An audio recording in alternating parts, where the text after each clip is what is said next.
Hello, magandang umaga uli sa inyo. Ito nga pala si Captain Chard. Nandito naman tayo sa ngayon, the Captain's Log, discharging ng wheat cargo. So, ang dala kasi namin is yung wheat cargo. Ngayon, dito kami sa Tianjin, China.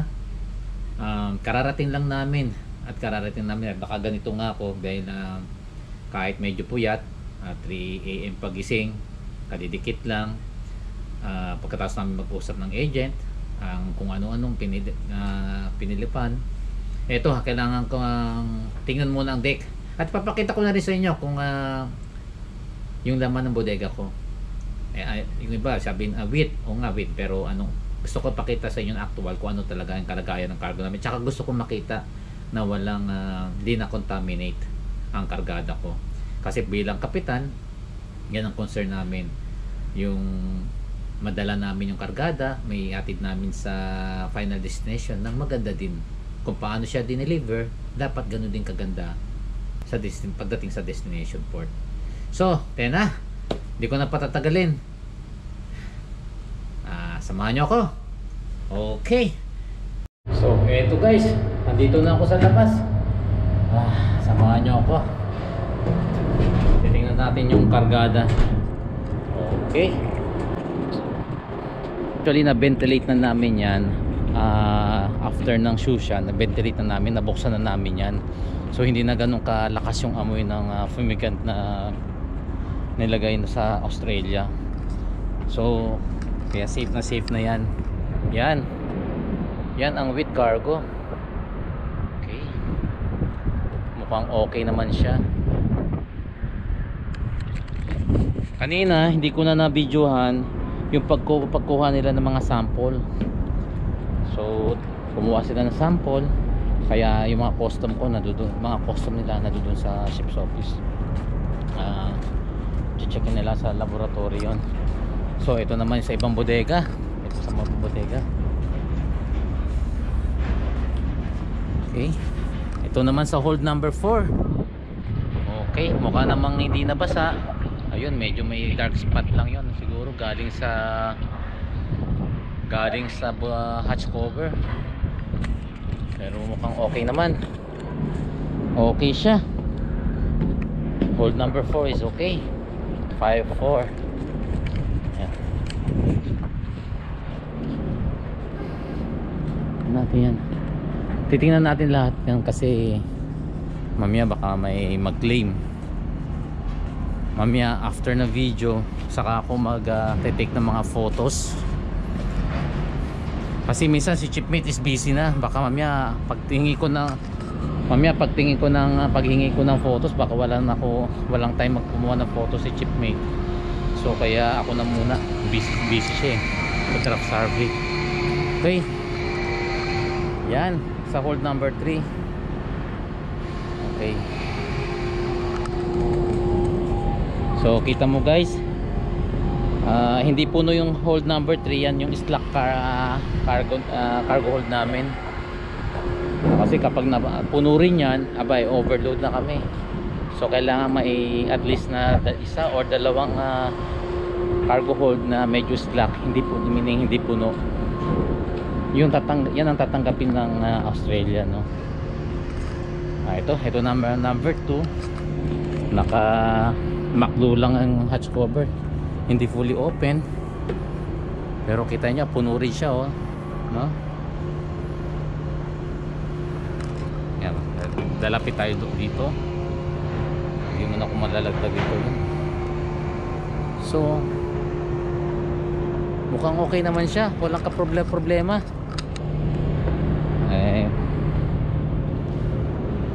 Although dumaan kami sa maraming pagsubok, tulad yan na tropical depression, malakas na masamang panahon. Eto, dry naman yung kargada namin. So malaking blessing na yan sa amin, lalo sa aming mga kapitan. Okay, tingnan natin yung huling bodega. Eto, medyo slack din siya, at least mga 80% lang siya ngayon. So yan na yung hold number 1. Yes. See? Kita mo? Medyo okay lahat ng kargada ko. So walang problema, diba? Papasalamat ko sa Diyos yan. Bukod sa nakarating kami ng mga ayos dito sa maneuvering, although maduguan ng konti punta ng angkorahe, tsaka sa berthing operation, medyo okay naman. So nandito na rin lang ako, titingnan ko yung prowa namin. Okay, so sa mga ngayon lang nakapanood ng YouTube ko tsaka sa mga FB videos, ito, ganito ang itsura ng prowa kapag nasa port. Syempre maraming lubid. Ayun, etong nasa kaliwa ko, siya ang tumatayong headline. So dalawa yan, yan o, dalawa yan. Ganito sila. Yan o, minsan nagbubuhol-buhol na. At meron siyang mga rat guard. Ito mga rat guard namin. So yan ang itsura ng mga lubid namin, o, para laging nakatali ang barko. Okay. Yan. Biyahan nyo sa ibang vlog ko, medyo i-discuss ko rin yan, no? Yan yung mga mooring line namin, paano namin binibigay sa patalan. Medyo ngayon tutukbutan ko sa kargada. Galing ako sa port side, dito na ako ikot sa starboard side para ma-check ko naman yung side na to, baka may nakaligtaan ako. Naka-ready na nga yung sako nila, oh, para kung matatapon man may masasalo. So itong crane ng China, ang tisig ng mga crane ng China, no? Ang daming crane. So hindi gagamit ng crane namin yan. Pag dito sa China, crane nila ang ginagamit. So less trabaho sa barko, sa electrician namin. Ito yung number 1, no? So hindi nga siya puno. Okay, hindi puno. Diretso na tayo sa ibang bodega. Since naririto na, tingnan nyo yung itsura ng port ng Tianjin Port. Grabe, no? Ganyang kayaman ng China ngayon. Ang sunod namin kargada is steel, mga steel products. So mga ganyan din, pero hindi dito sa China. Ito, cargo hold number 2. Dito tayo. Yan o, punong-puno, oh. Oh, daming tinapay ito. Ano bang saan ba ginagamit ang mga wheat? No? Search nyo na lang. Huwag sa akin yung, huwag nyo sa akin tanong. Dinala ko lang to. So kung di dahil sa amin, wala kayong makakaing tinapay. Kung di sa mga marino, joke lang yan, ha.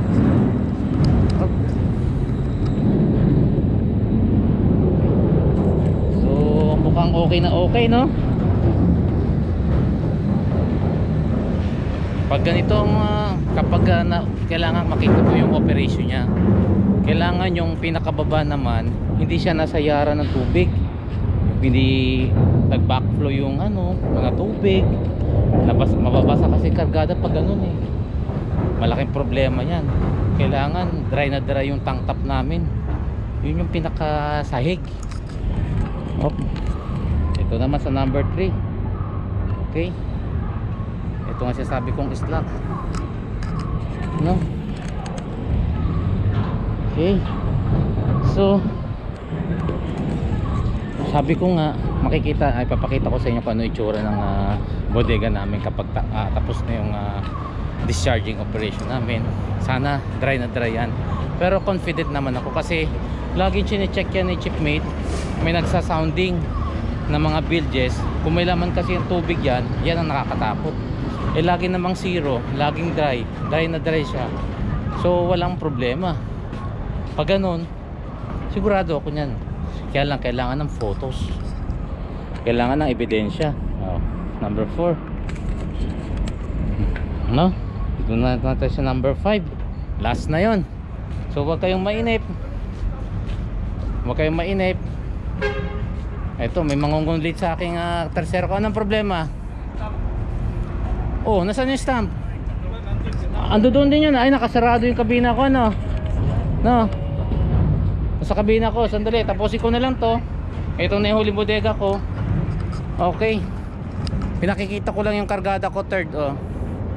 So, okay guys. Mukhang okay naman ang kargada. Ito, marami na naman daw bisita. Nangangailangan ng mga pirma ko. Pupunta muna ako doon. So guys, sana nag-enjoy kayo ng konti sa tripping natin. Until next time, thank you for watching. Paki-support na rin naman ng YouTube ko, yung Captain Char D. Wala man subscriber, pero okay lang. Wala rin views, okay lang. Kasi doon sa YouTube ko, uncut yun. Susunod ako. Uncut yun. Dito kasi kailangan limited na time. Minsan kinakat ko. Minsan nire-reels ko na lang. Kasi mas gusto ng tao yung mga reels lang na may music. Pero kapag maiksi, mas makikita sana nila yung pinakadetalye sa mga videos ko talaga tsaka sa YouTube. Sige guys, kailangan na ako sa loob. See you next time. Bye bye.